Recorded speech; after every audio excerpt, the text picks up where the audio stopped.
Imagine being chained inside a soundproof trailer while a stranger's calm voice tells you exactly how he's going to torture you.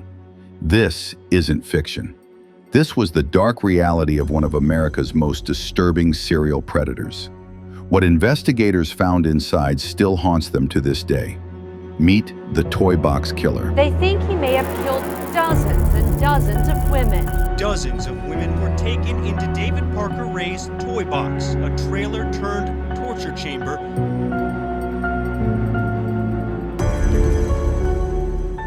In the desert of New Mexico, hidden behind a wire fence, sat a trailer. Faded, forgotten, silent. Inside, a recorded voice waited.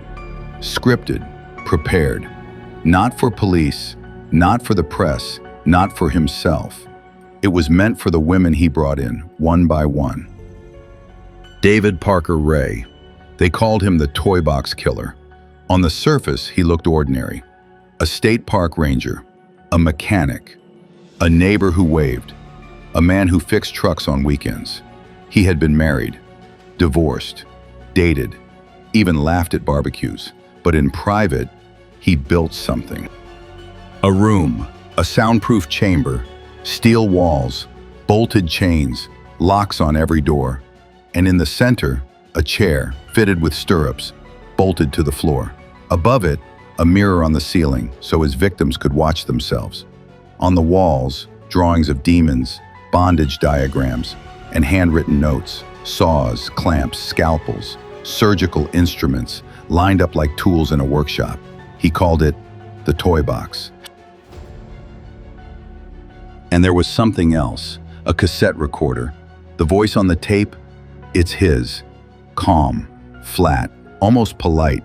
It begins like a welcome message, but it isn't a welcome. It's a sentence. Hello there, bitch. Are you comfortable right now? He explains she's been drugged, tied, taken, that she will stay here for days, weeks, maybe longer. There is no escape, only obedience. Ray planned everything, every word, every tool, every step.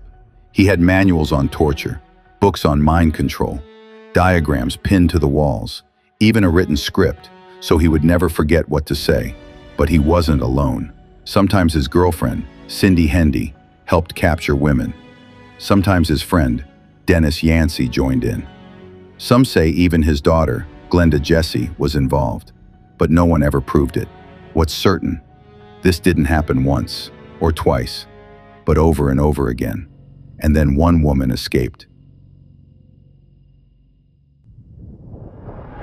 Her name was Cynthia Vigil. 22 years old, kidnapped in Albuquerque, chained to the bed. She waited, counted footsteps, watched the door. She endured electrical shocks, whips, endless threats, and when the keys were left near her food tray, she lunged, fingers trembling, chains falling, glass shattering, bare feet hitting dirt. She ran, naked, bleeding, screaming. She reached a trailer next door, hammered on the door and begged for help. The couple inside called the police. Officers followed her footprints back into the desert, back to that trailer, back to the toy box. What they found inside, some still refuse to talk about. Pulleys, whips, collars, a video camera, always recording, shelves of torture devices, more than 1,000 items cataloged, diagrams, journals, a book of names and dates, dolls, skulls, and that tape, still playing, still describing, still waiting for the next victim. Ray was arrested, but he didn't scream, he didn't cry, he didn't even look nervous. He just smiled, said he'd done nothing wrong, said it was just fantasy. But the evidence, the tools, the tapes, the survivors, told another story. In total, 3 women came forward, but investigators believe there were many more, maybe 14, maybe 60. He bragged he dumped bodies in Elephant Butte Lake, deep, dark, and never dragged. One fisherman pulled a burlap sack from the water. Inside, flesh, but no names, no identities.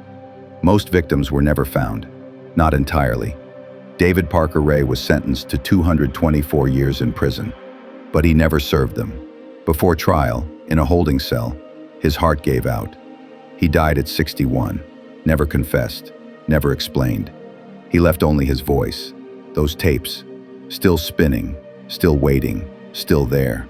Cynthia Vigil survived. She built a new life, founded Street Safe New Mexico to help women escape abuse.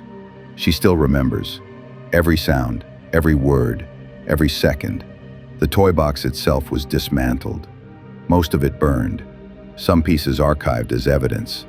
Others vanished. But not everything is gone. The tapes remain, locked away in some evidence room, in the dark. A man's voice, rehearsed, cold, precise, as if he knew one day someone would listen.